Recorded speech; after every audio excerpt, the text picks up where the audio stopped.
பசு பற்றி 50 தகவல்களை தெரிந்து கொள்ளலாம். இந்தியாவில் குஜராத் மாநிலத்தில்தான் பசு வதை தடை சட்டம் மிக தீவிரமாக அமல்படுத்தப்பட்டுள்ளது. நேபாளம் நாட்டில் பசுவை கௌரவிக்கும் வகையில் அதை அந்த நாட்டின் தேசிய விலங்காக அறிவித்துள்ளனர்.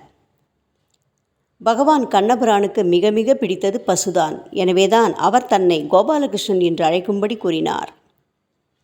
கோபூஜை நடத்தும்போது கண்டிப்பாக பசுவுடன் அதன் கன்றும் இருக்க வேண்டும். பசுவின் வாயில் கலி தேவதை இருப்பதால் தான் பசு முன்பகுதியில் பூஜை செய்யப்படுவதில்லை. சஷ்டியத்த பூர்த்தி, சதாபிஷேகம் போன்ற நாட்களில் பசுதானம் செய்தால் கூடுதல் புண்ணியம் கிடைக்கும்.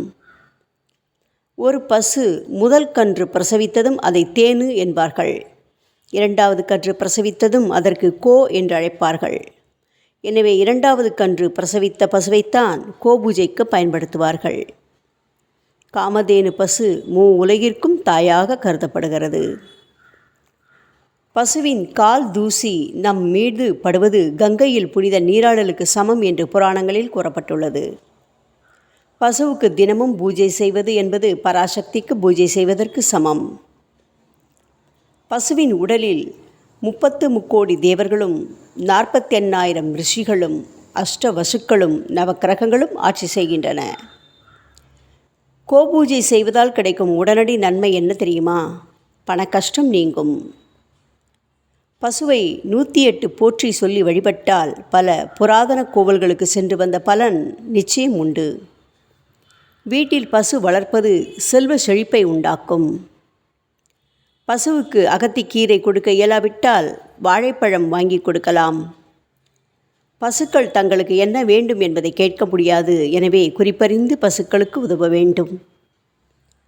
பசுக்களை அடிக்கடி நீர்நிலைகளில் நீந்தி குளிக்க வைப்பது நல்லது. அதிக பால் கறப்பதற்காக பசுக்களுக்கு அதிகமாக உணவு போடாதீர்கள். உங்களால் வீட்டில் உள்ள பசுவை பராமரிக்க இயலாவிட்டால் அதை அடிமாடாக விற்காமல் ஏதாவது ஒரு கோசாலையில் சேர்த்து விடுவது நல்லது. பசுக்கள் இறந்தால் அவற்றுக்கு உரிய முறையில் இறுதிச் சடங்குகள் செய்யப்பட வேண்டும். பசுவையும் கன்றையும் பிரிக்கும் பாவத்தை ஒருபோதும் செய்யக்கூடாது. பசுவானது பால் கறக்கும் நிலையில் இருக்கும்போது தானம் செய்வதுதான் மிக சிறந்த தானம்.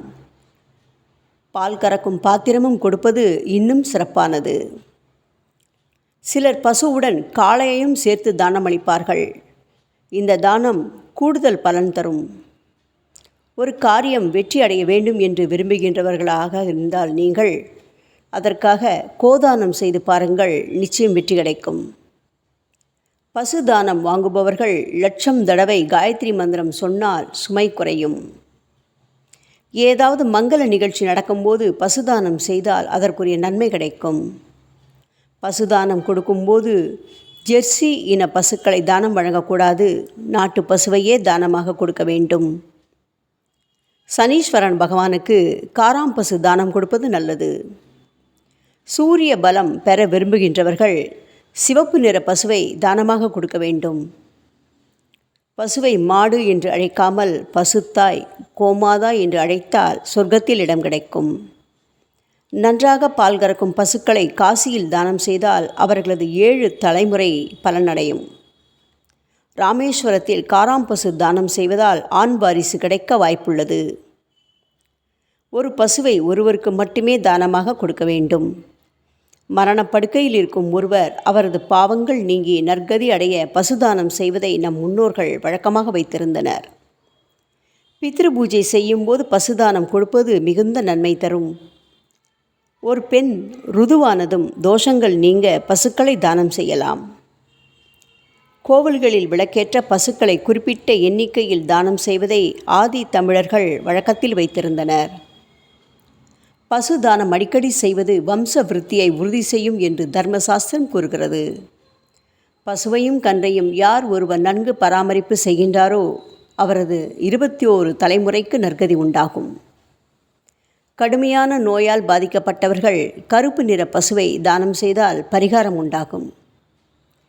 திருவண்ணாமலை கிரிவரப்பாதையில் நிறைய பேர் பசுவுக்கு அகத்திக்கீரை வாங்கி கொடுப்பதை பார்த்திருப்பீர்கள். பசுவுக்கு ஒரு தடவை அகத்திக்கீரை கொடுத்தாலே பிறவி பாவம் விலகும் என்பது ஐதீகம்.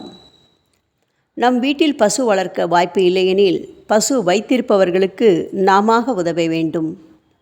வீட்டில் பசு இல்லாதவர்கள் அன்றாடம் ஒரு வேளையாவது ஏதாவது ஒரு பசுவிற்கு ஒரு பிடி அருகம்புல்லோ வாழைப்பழமோ அகத்திக்கீரையோ பிற தீவினமோ கொடுக்க வேண்டும். வெளிப்புறம் மேயும் பசுக்களுக்கு நம் வீட்டின் அல்லது தோட்டத்தின் வெளிப்புறம் தண்ணீர் தொட்டி அமைக்கலாம். பசுக்கள் தொழுவத்தில் கட்டி போடப்பட்டிருக்கும் வரை சாணத்தையும் கோசலத்தையும் அவ்வப்போது அப்புறப்படுத்தி தொழுவத்தை கழுவிவிட வேண்டும். விளைநிலங்களில் சிறு பகுதியையாவது வருடந்தோறும் மாறி மாறி தரிசாக விடுவது நிலங்களுக்கு நல்லது. மாடுகளுக்கும் புல் மேய்விடம் கிடைக்கும். வசதியுள்ளவர்கள் வழிபோக்கும் மாடுகளுக்காக சிறிதளவு வைக்கோல் போட்டு வைக்க வேண்டும். பசுங்கன்று பால்மணம் மாறும் முன்பே சினைப்படுத்தி கன்று ஈனச் செய்வது பால் கறப்பது முறையல்ல. நமக்கு வருவாய் அளிக்க இயலாத நலிந்த பசுமாடுகளை பசுக்களை பராமரிக்கும் பசு மடங்களிலும் தொழுவங்களிலும் சேர்ப்பிக்க வேண்டும். பசுக்கள்